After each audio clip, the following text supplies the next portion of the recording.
അവിടെ നിർത്തി തേഞ്ഞൊട്ടി രേണുവിനെ പൊളിച്ചെടുക്കാൻ ദൈവം എന്നെ അവതരിപ്പിച്ചിറക്കിയതാണെന്ന് ഞാൻ വിശ്വസിക്കുന്നു. ഋതപ്പൻ കൈപൊക്കിയ വീഡിയോ, രേണുസുതി ഉമ്മ കൊടുത്ത വീഡിയോ, ഇങ്ങനെ കൊടുത്ത് രേണുസുതി എവിടെ കൊണ്ടെത്തിച്ചു. ബിഗ് ബോസിനകത്തോട്ട് കയറി ചെന്നപ്പോ എന്തോ പറഞ്ഞത് നിങ്ങൾ കണ്ടു കാണുമല്ലോ. സുജിയേട്ടാ ഞാൻ വന്നു. അപ്പൊ ഈ ചാനൽ ഇവരുടെ വീട്ടിൽ താമസമാണ്. ആങ്കർമാരെ അവിടെ കൊണ്ട് താമസിപ്പിച്ചിരിക്കുകയാണ്. മുറ്റത്തോട്ട് പോയാൽ വീഡിയോ ഇടും, പെരക്കകത്ത് കയറിയ വീഡിയോ. ഋതപ്പൻ മൂത്രം ഒഴിച്ചാൽ അത് വീഡിയോയാണ്. ഋതപ്പൻ കൈപൊക്കിയ വീഡിയോ, രേണുസുതി ഉമ്മ കൊടുത്ത വീഡിയോ, ഇങ്ങനെ കൊടുത്ത് രേണുസുതി എവിടെ കൊണ്ടെത്തിച്ചു.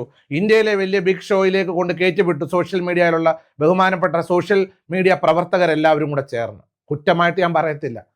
ഇവരെ താങ്കച്ചൻ സോഷ്യൽ മീഡിയക്കാരെ മുഴുവനും ചീത്ത വിളിച്ചു. ഒരിക്കലും തെറ്റാത്.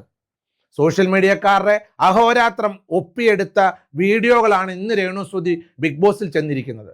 അതുകൊണ്ട് യൂട്യൂബേഴ്സിനെ ചീത്ത വിളിക്കാൻ ഞാൻ എന്നെ പോലുള്ള ഒരു സമ്മതിക്കത്തില്ല. സുധിയിലൂടെയാണ് ഇവർ അറിയപ്പെട്ടത്.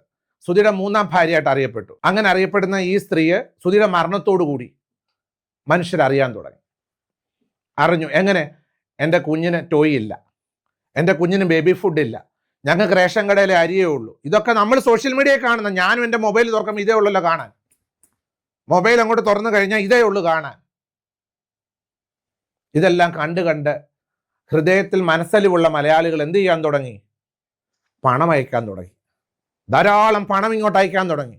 ബേബി ഫുഡുകൾ അയക്കാൻ തുടങ്ങി, ടോയ്കൾ അയക്കാൻ തുടങ്ങി. ഇംഗ്ലണ്ടിൽ നിന്ന് പണം വരാൻ തുടങ്ങി, ഗൾഫ് രാജ്യങ്ങളിൽ നിന്ന് പണം വരാൻ തുടങ്ങി, നാട്ടിലെ കൂലിപ്പണി ചെയ്യുന്നവർ പണം അയക്കാൻ തുടങ്ങി.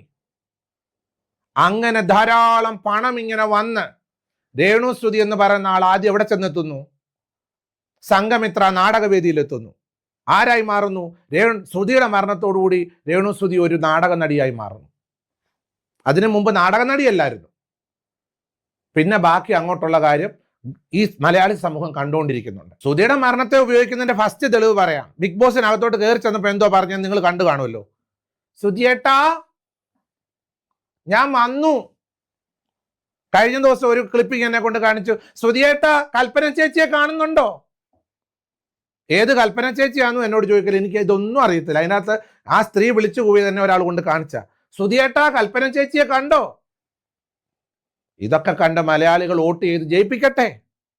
ഇതൊക്കെ കണ്ട് വോട്ട് ചെയ്തിട്ട് ഇതുപോലെ പലരെയും വലിച്ചു കയറാൻ വേണ്ടി ജയിപ്പിച്ച് വിന്നറാക്കി ഇങ്ങോട്ട് കൊണ്ടുവരട്ടെ. പ്ലാന്തോട്ടംകാർക്കും മാടപ്പള്ളിക്കാർക്കും ചങ്ങനാശ്ശേരിക്കാർക്കും അഭിമാനമാണ്. ഞാൻ ഒരു പ്രേക്ഷകൻ എന്ന രീതിയിലാണ് കേട്ടോ, ഏഷ്യാനെറ്റ് കാണുന്ന ഒരു പ്രേക്ഷകൻ എന്ന രീതിയിൽ പറയുവാണെങ്കിൽ രേണുസുതിയുടെ ഏറ്റവും വലിയ നാടക നടിയല്ലേ രേണുസുതി? നാടക നടിയല്ലേ എന്നാണല്ലോ അവരെല്ലാവരോടും പറയുന്നത്. ഞാൻ അവരുടെ നാടകം കണ്ടിട്ടില്ല. രേണുസുതി പറയുന്ന എല്ലാം സത്യമാണെന്നുണ്ടെങ്കിൽ കേരളം എത്ര നന്നായിട്ട് പോയേനെ.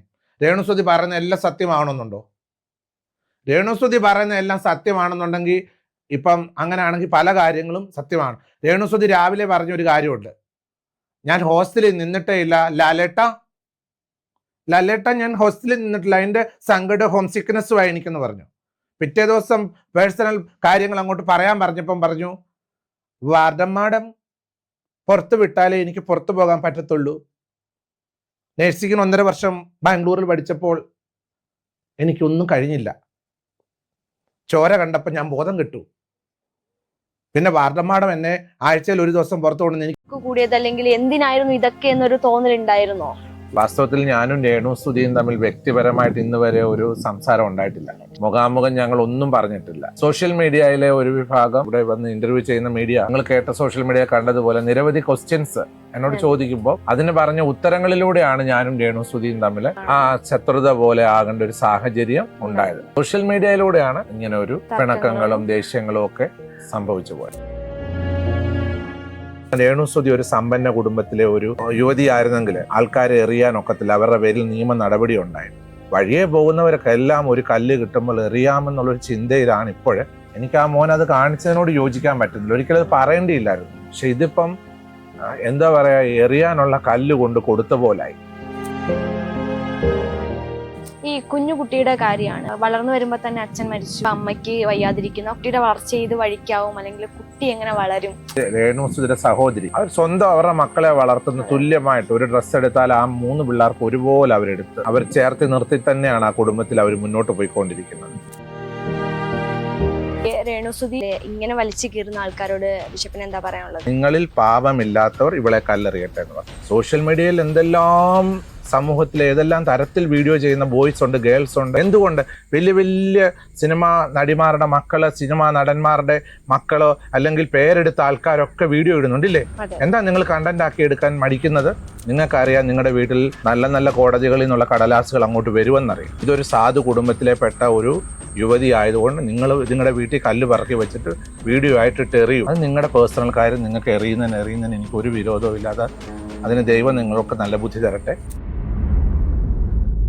ഹായ് ഹലോ എല്ലാവർക്കും